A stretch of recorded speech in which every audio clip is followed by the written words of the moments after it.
Doctor Murali ஒயிட்டின்ற நம்ம இந்த சேனலில் உங்கள் அனைவரையும் மறுபடியும் வரவேற்பதில் எனக்கு மற்றற்ற மகிழ்ச்சி. உங்களுக்கோ அல்லது உங்கள் குடும்பத்தில் யாருக்காவதோ ஹெர்னியான்ற குடல் இறக்கம் இருக்குதா? அதை அறுவை சிகிச்சை இல்லாமல் இயற்கையாகவே குணப்படுத்த முடியுமா? வாழ்க்கை முறை சீரமைப்பு, உணவு முறை மாற்றம் அல்லது ஆயுர்வேதம் இதெல்லாம் உதவுமா? இல்லை கத்தி மட்டும்தான் ஒரே வழியா? இந்த வீடியோவில் நாம் ஹெர்னியான்ற குடலிறக்கத்தை பற்றி முழு உண்மையை பார்க்க போகிறோம். விஞ்ஞான ரீதியான மருத்துவ ரீதியான உண்மை, இயற்கை முறை நேச்சுரல் விளக்கம், பழங்கால வைத்திய முறை ட்ரெடிஷ்னல் ட்ரீட்மெண்ட், என்னென்ன வழிகள் இருக்குதுன்னு பார்க்கலாம். குவிஸ் இருக்குது, மினி ட்ரீட்மெண்ட்ஸ் கூடவே இருக்குது. கடைசி வர பாருங்கள்.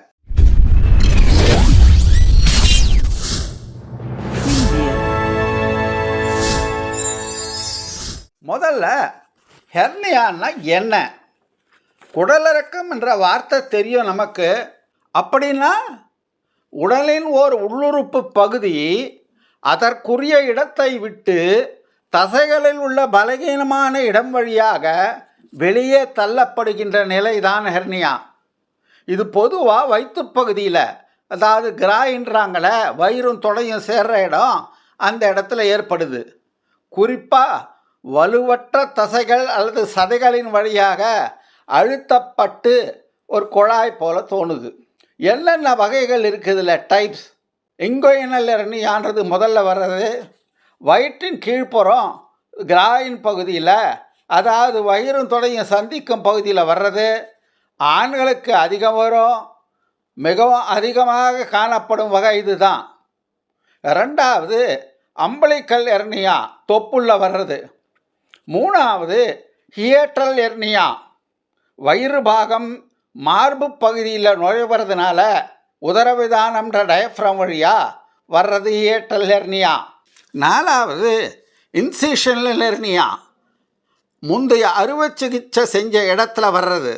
கடைசியாக அஞ்சாவது ஃபெமோரல் ஹெர்னியா, எபிகாஸ்ட்ரிக் ஹெர்னியா.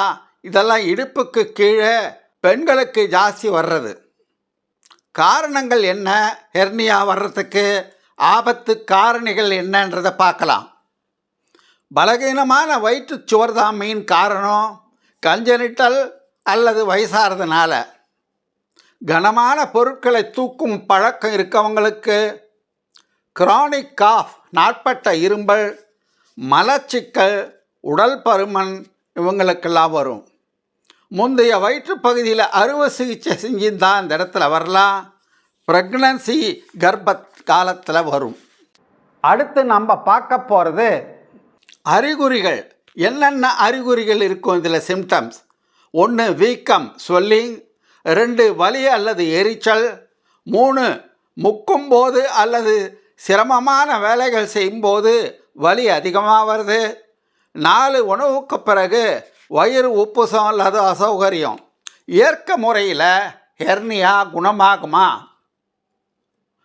ஒரு தடவை ஹெர்னியா உருவாகிவிட்டால் அதை முழுமையாக உள்ளே நுழைய வச்சு தசையில் உள்ள ஓட்டையை அடைச்சி நிரந்தரமாக குணப்படுத்தணும்னா அறுவை சிகிச்சை மட்டும்தான் ஒரே வழி, நிரூபிக்கப்பட்ட ப்ரூவன் வழி. இயற்கை முறைகள் ஹெர்னியாவுக்கு தற்காலிக நிவாரணம், டெம்பரவரி ரிலீஃப், வலி குறைய ஆப்ரேஷனை தள்ளி போட உதவலாம். ஆனால் முழுமையாக குணமாக்க உதவாது. சரி, என்னென்ன இயற்கை வழிமுறைகள் இருக்குதுன்னு விவரமாக பார்க்கலாம். நமக்கு நல்ல நேரம் இருந்துச்சுன்னா, குணமாச்சுன்னா வேணான்னா சொல்ல போகிறோம். ஆப்ரேஷன் இல்லாத இயற்கை வழிமுறைகள்: 1 வாழ்க்கை முறை சீரமைப்பு. 2 உணவு முறை மாற்றம். 3 வீட்டு வைத்தியம். 4 யோகா. 5 hernia belt. 1 வாழ்க்கை முறை சீரமைப்பு. வலுவான பொருட்களை தூக்கிறத தவிர்க்கணும் முதல்ல. 2வது உடல் எடை பருமனை குறைக்க வேண்டும். நாட்பட்ட இரும்பலை நிறுத்த வேண்டும். மலச்சிக்கலை தவிர்க்க வேண்டும். நார்ச்சத்து, நீர்ச்சத்து அதிகமுள்ள உணவை சாப்பிட வேண்டும். ரெண்டாவது, உணவு முறை மாற்றம் எந்த வகையில் உதவும்? இது ஹியேட்டல் ஹெர்னியாவுக்கு ரொம்ப முக்கியம். காரமான எண்ணெய் நிறைந்த உணவை தவிர்க்க வேணும். கஃபீன், அதாவது காஃபி, கூல்ட்ரிங்க்ஸில் இருக்கிறது, சாக்லேட் இதெல்லாம் கூடாது. சிறிய அளவு உணவை அடிக்கடி சாப்பிடலாம். சாப்பிட்ட உடனே படுக்கக்கூடாது. தூங்கும்போது தலைப்பக்கத்தை கொஞ்சம் ஒசரமாக வச்சுக்கணும். அடுத்து வர்றது வீட்டு வைத்தியம். இந்த வீட்டு வைத்தியம்லாம் ஒரு பக்கபலமாக இருக்கலாமே தவிர குணப்படுத்த உதவாது. ஒன்று, இஞ்சி டீ ஹியேட்டல் ஹெர்னியாவில் அமிலம் திரும்புவதை குறைக்கும். கத்தாழை ஜூஸ் இருந்தால் அழற்சி, இன்ஃப்ளமேஷனை குறைக்கும். விளக்கெண்ணெய் வெளிப்புறத்துக்கு மட்டும் அப்ளை செய்வது வலி வீக்கத்தை குறைக்க உதவும். நாலாவதாக வர்றது யோகா. வல்லுநர்கள் ஆலோசனை கீழே மட்டும் செய்யணும். முதல்ல வஜ்ராசனம். 2, உஜ்ஜயினி பிராணாயாமான்றது. 3வது பவனமுக்தாசனா, காற்று வெளியேற்றும் போஸ். 4, புஜங்காசனா, வயிற்று தசைகளை பலப்படுத்துறதுக்கு. ஹெர்னியா பெரியதாக இருந்தாலோ வலியோடு இருந்தாலோ இது செய்யக்கூடாது. 5, ஹெர்னியா பெல்ட்டு. இது பயன்பாடு எந்த வகையில் உதவும்? தற்காலிகமாக சமாளிக்கிறதுக்கு இங்கேனல் ஹெர்னியா, ஹெம்பலிக்கல் ஹெர்னியாவில் இது ஆகும். முற்றிலும் குணமாக்காது, பக்கபலமாக மட்டும். அதிக நாட்கள் பயன்படுத்தக்கூடாது. டாக்டர்கள் மேற்பார்வையில் மட்டும் செய்ய வேண்டும். ஏன் இயற்கை வழிமுறைகள் மட்டும் போதாது முற்றிலுமாக ஹெர்னியாவை குணப்படுத்த? 1, ஹெர்னியா நாளாக ஆக மோசமாகும். இயற்கை வழிமுறைகள் தசைகளில் உள்ள ஓட்டையை சரிப்படுத்துறதில்லை. ஸ்ட்ராங்குலேஷன் ஆபத்து எப்பவும் இருக்குது. ஹெர்னியா திசுக்களுக்கு இரத்த ஓட்டம் தடைபடுது, உயிருக்கு ஆபத்தான எமர்ஜென்சி உண்டாகுது. ஹெர்னியாவை அலட்சியப்படுத்துறது ஆபத்து நிறைந்த அவசர கால ஆபரேஷனில் கொண்டு முடியலாம். யாருக்கு அறுவை சிகிச்சை அவசியம்?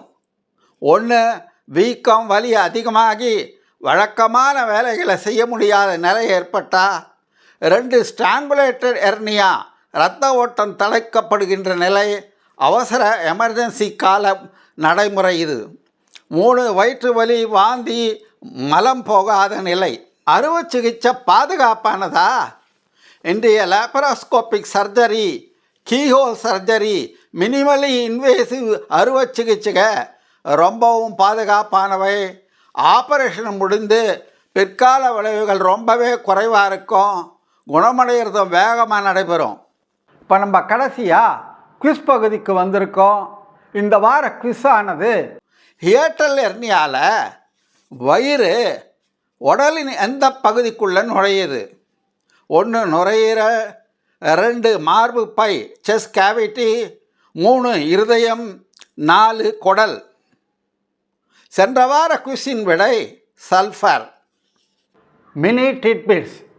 அமெரிக்காவின் கிளீவ்லேண்ட் கிளினிக்கு ஓர் அறிக்கையில் சொல்லுது, சராசரியாக 27% ஆண்களும் 3% பெண்களும் வாழ்க்கையில் இங்கோயினல் ஹெர்னியாவால் பாதிக்கப்படுறாங்க.